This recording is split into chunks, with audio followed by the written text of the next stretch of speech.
అందరికీ ప్రభు అయిన యేసుక్రీస్తు వారి పరిశుద్ధ నామం పేరిట నా హృదయపూర్వకపు వందనాలు. మరి ఈరోజు దేవుని వాక్యంలోకి వెళ్దాం. మరి అంతకంటే ముందుగా మరి వాక్యం కొరకు ప్రార్థన చేసుకుందాం. పరిశుద్ధుడా, నీకు వందనాలు, స్తోత్రాలు నాయన. గొప్ప దేవుడివి, గొప్ప కార్యాలు జరిగించగలిగిన దేవుడి, నీ దాసుని బలంగా వాడుకుని నాయన నీ కృపలో బలపరచండి అయ్యా. ఇదిగో నాయన తండ్రి, నీ పరిచర్యలు నీ నామానికి మహిమార్థంగా నీ దాసుని నిలబెట్టుకుని అనేక స్థలాల్లో ప్రభు నీ దాసుని నోటి నుండి వాక్యాలు ప్రభు ఇదిగోనైనా అనేక మందికి వినిపించి మారు మనసు రక్షణలో నడిపించండి. పాపక్షమాపణ ఒప్పుకొని ప్రభు పాపక్షమాపణ పొందుకోవడానికి నీకు చూపించండి, కార్యాలు జరిగించమని అయా నీ దాసుని ప్రవక్తగా స్థిరపరిచి అపోస్తల అధికారం దయచేసి క్రీస్తులో తెలియచ్చు.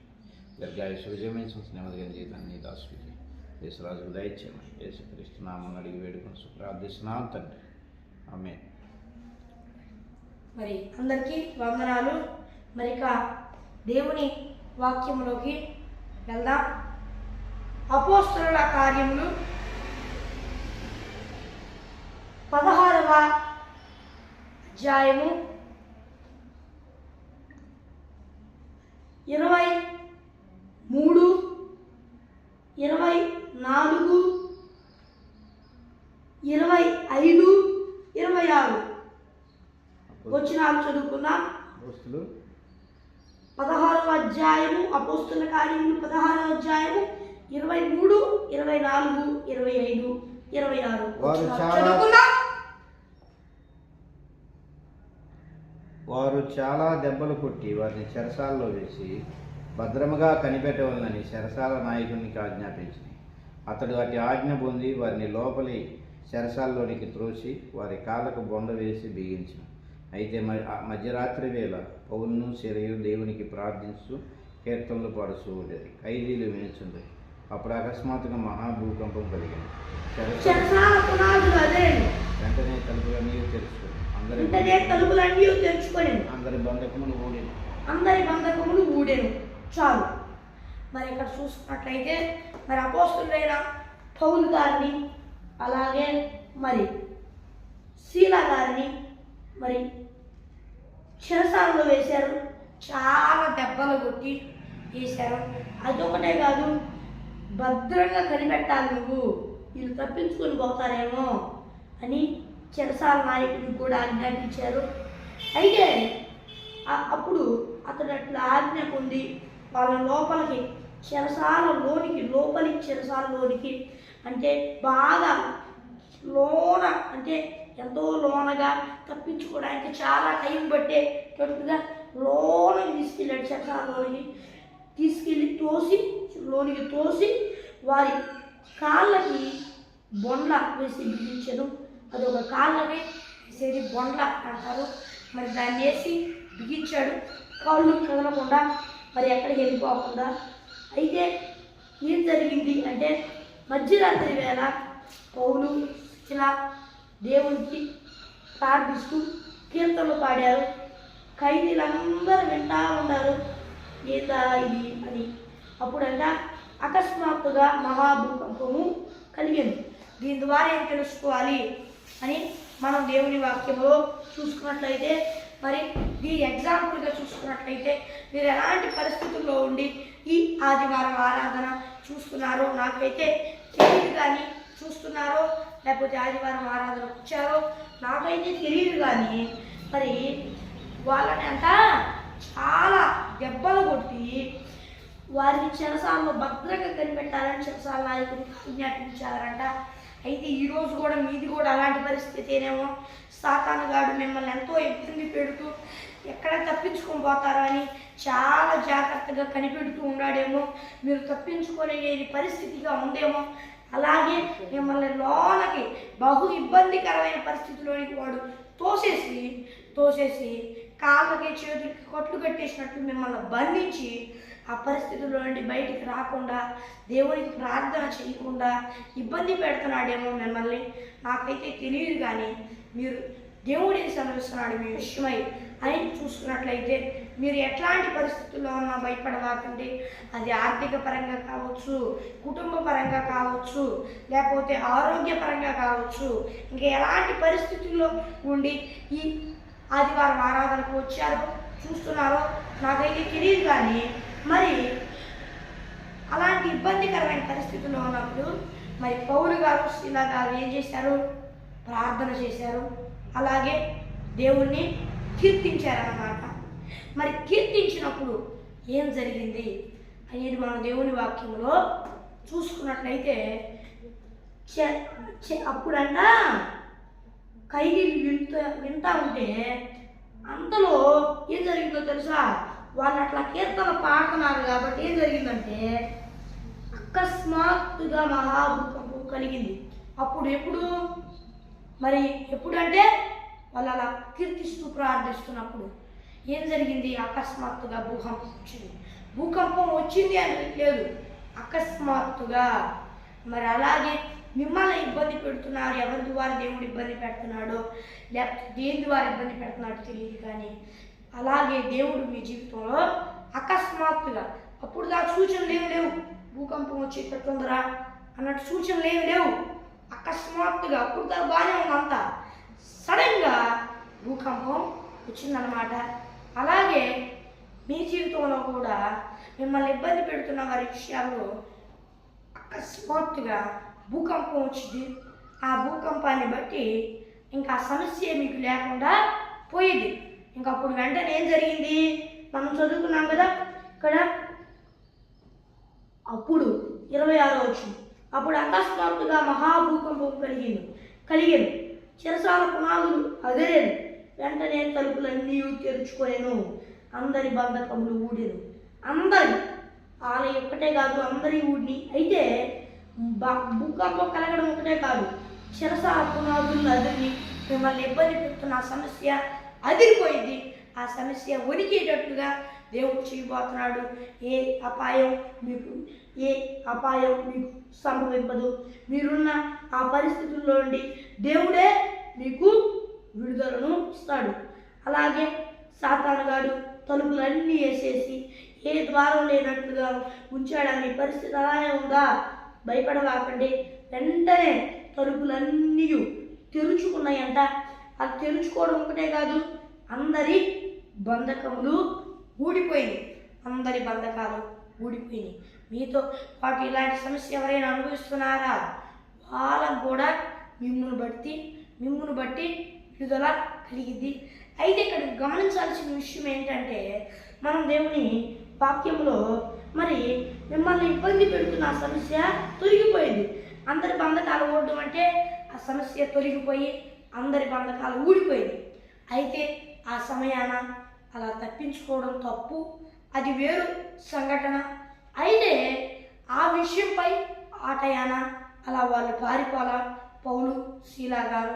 అయితే మీ జీవితంలో ఏం జరిగింది అంటే, అక్కడ ఏం జరిగింది అంటే అలా వాళ్ళు చేశారు. అలా చేసినప్పుడు వాళ్ళు పాటలు పాడినప్పుడు అలా విడుదలయ్యారు. కానీ వాళ్ళు ఎందుకు వెళ్ళలేదు అనేది అది వేరే విషయం. అయితే వాళ్ళు న్యాయంగా ఉన్నారు.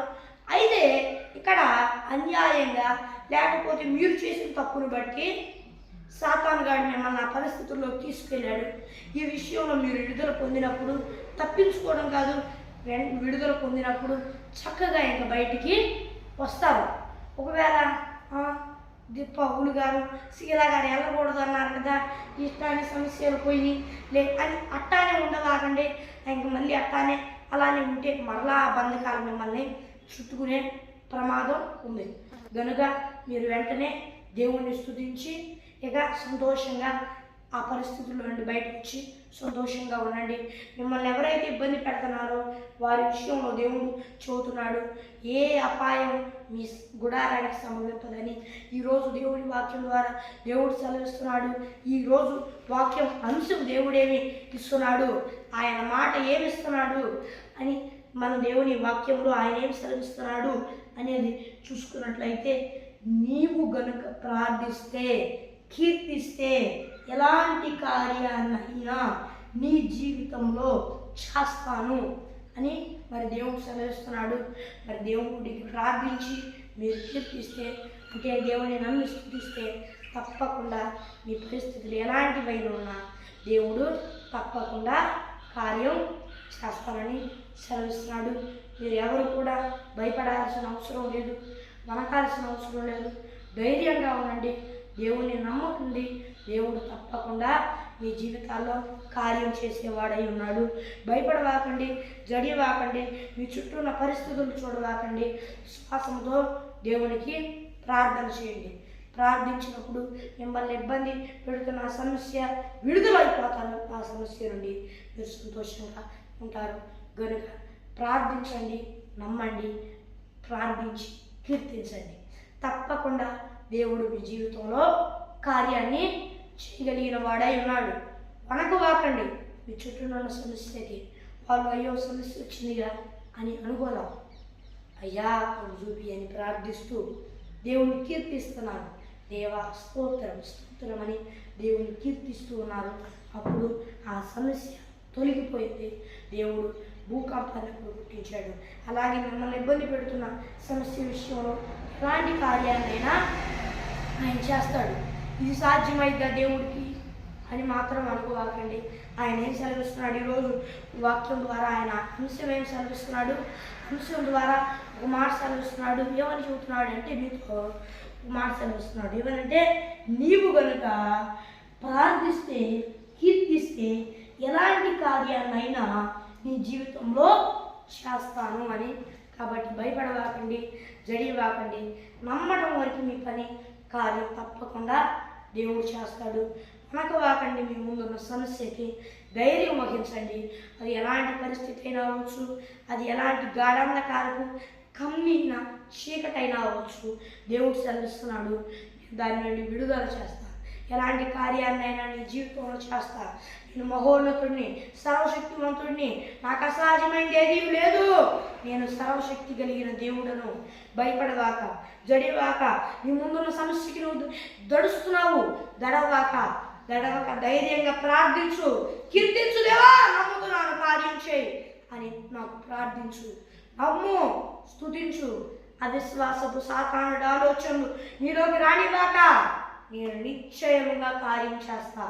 నీవు నాకు ప్రార్థించు, నమ్మి కీర్తించు, స్తుతించు. తప్పకుండా నీ చుట్టూ ఉన్న సమస్యలన్నిటినీ తొలగిస్తా. ఎలాంటి కార్యాన్నైనా నీ జీవితంలో చేయుటకు నేను సిద్ధంగా ఉన్నాను. ప్రార్థించయ్యా అని. నేను తప్పకుండా నీ జీవితంలో కార్యం చేస్తానని దేవుడు సెలవిస్తున్నాడు. ఎలాంటి పరిస్థితుల్లో ఉన్నా భయపడవాకండి, జడియవాకండి, ధైర్యంగా ఉండండి. దేవుడు తప్పకుండా మీ జీవితంలో, అది పెద్ద సమస్య అయినా అవ్వచ్చు, అది చిన్న సమస్య అయినా అవ్వచ్చు, తప్పకుండా దేవుడు కార్యం చేస్తాడు. అయితే నమ్మండి, ప్రార్థించండి. అలాగే దేవుని దేవా నమ్ముతున్న కార్యం అని ప్రార్థించి దేవుని నమ్మి స్తుతించండి. దేవా స్తోత్రం, ప్రభువా స్తోత్రం అని ప్రార్థించండి. మీ సమస్య ఎంతో కాలం పట్టదు. అది మధ్యరాత్రి వేళ అక్కడ జరిగింది కార్యం మధ్యరాత్రి వేళ. అలాగే జీవితంలో కూడా అది మధ్యరాత్రి లాంటి చీకటికరమైన పరిస్థితిగా, ఇంకా మరణపు అంచులే అన్నట్లు ఉందేమో మీ పరిస్థితి కూడా. కానీ భయపడవాకండి.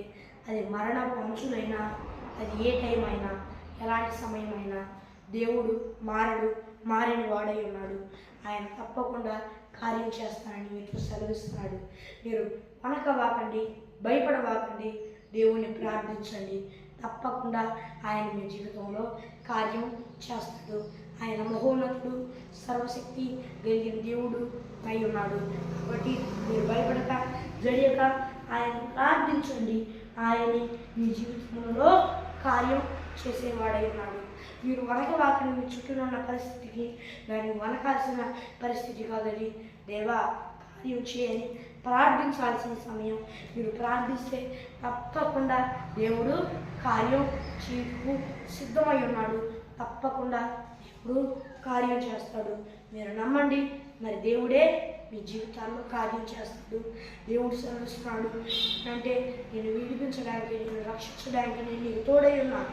నేను నీ జీవితంలో ఎలాంటి కార్యాన్నైనా చేస్తా. నీవు ప్రార్థించు, నమ్ము, కీర్తించుకున్నాను. నేను తప్పకుండా నీ జీవితంలో కార్యం చేస్తానని దేవుడు సెలవిస్తున్నాడు.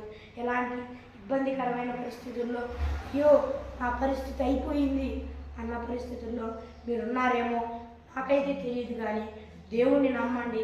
మీ పరిస్థితి ఏమైపోవాలా, మీది మరణపు అంచులు అన్నట్టు ఉండొచ్చేమో, కానీ అది మరణపు అంచులు కాదు. దేవుడు మీ జీవితంలో ఏ కార్యాన్నైనా చేయగలిగిన వాడై ఉన్నాడు. ఆయన మహోన్నతుడు, సర్వాధికారి.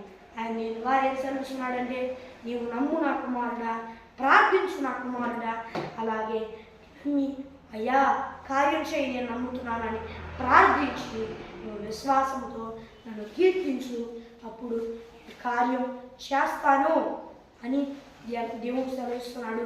అది ఎలాంటి కార్యమైనా అది దేవుడు సెలవిస్తున్నాడు. కాబట్టి నమ్మండి, దేవుడు సెలవిస్తున్న మాట ఆలకించండి. దేవుడు సెలవిస్తున్నాడు, నా కుమారుడా, నా కుమార్తె భయపడవాకండి, జడియవాకండి, ధైర్యంగా ఉండండి. అది ఎలాంటి పరిస్థితి అయినా నేను మీకు తోడైండి మిమ్మల్ని రక్షించేవాడినై ఉన్నాను అని దేవుడు సెలవిస్తున్నాడు. దేవుడు ప్రతి ఒక్కరితో ఈ మాట సెలవిస్తున్నాడు. కాబట్టి ధైర్యంగా ఉండండి. దేవుడే మీ పక్షమున యుద్ధము చేయవాడై ఉన్నాడు. దేవుడి మాటలు ఆశీర్వదించుగాక. మరి ప్రార్థన చేసుకుందాం. ప్రార్థన చేసుకుందాం. మహాపరిశుద్ధుడా యేసయ్యా, నాయన మరి నీవు మాతో మాట్లాడిన మాటలను బట్టి వేలాది కోట్ల స్తుతులు స్తోత్రాలు చెల్లిస్తున్నాను. అయ్యా, నువ్వు ధైర్యంగా ఉండమన్నావు మాతో, మేము భయపడం. నీవు మాతో చెప్పిన నీ మాటలను బట్టి వేలాది కోట్ల స్తుతులు స్తోత్రాలు చెల్లిస్తూ ఉన్నాం. మేము ధైర్యంగా ఉన్నాం. నువ్వు సెలవిస్తున్నావు, నమ్ము, అలాగే ప్రార్థించు. మరలా దేవా సయా నమ్ముతున్న కార్యం చేయి అని ప్రార్థించి నన్ను కీర్తించు, స్తుతించు. ఏ కార్యాన్నైనా నేను చేస్తాను అని నువ్వు సెలవిచ్చిన మాటలను బట్టి నీకు వందనాలు చెల్లిస్తున్నాను. ఈ ఆదివారం ఆరాధనకు వచ్చిన అలాగే చూస్తున్న వారినందరినీ ఆశీర్వదించి వారి కుటుంబాలను కాపాడి అభివృద్ధి చేయమని వేడుకుంటూ యేసుక్రీస్తు నామం పేరిట అడుగుచున్నాను. అవి ఎవరిలోకమందున నా పరమ తండ్రి, ఆమేన్. మరి ఆశీర్వాదం తీసుకున్నాం. మన తండ్రి అయిన దేవుని ప్రేమ, మన ప్రభు అయిన యేసుక్రీస్తు కృప, పరిశుద్ధాత్మ అన్యోన్య సహవాసం మనకును సకల పరిశుద్ధులకును సదాకాలము తోడైండి నడిపించునుగాక. ఆమేన్. Praise the lord.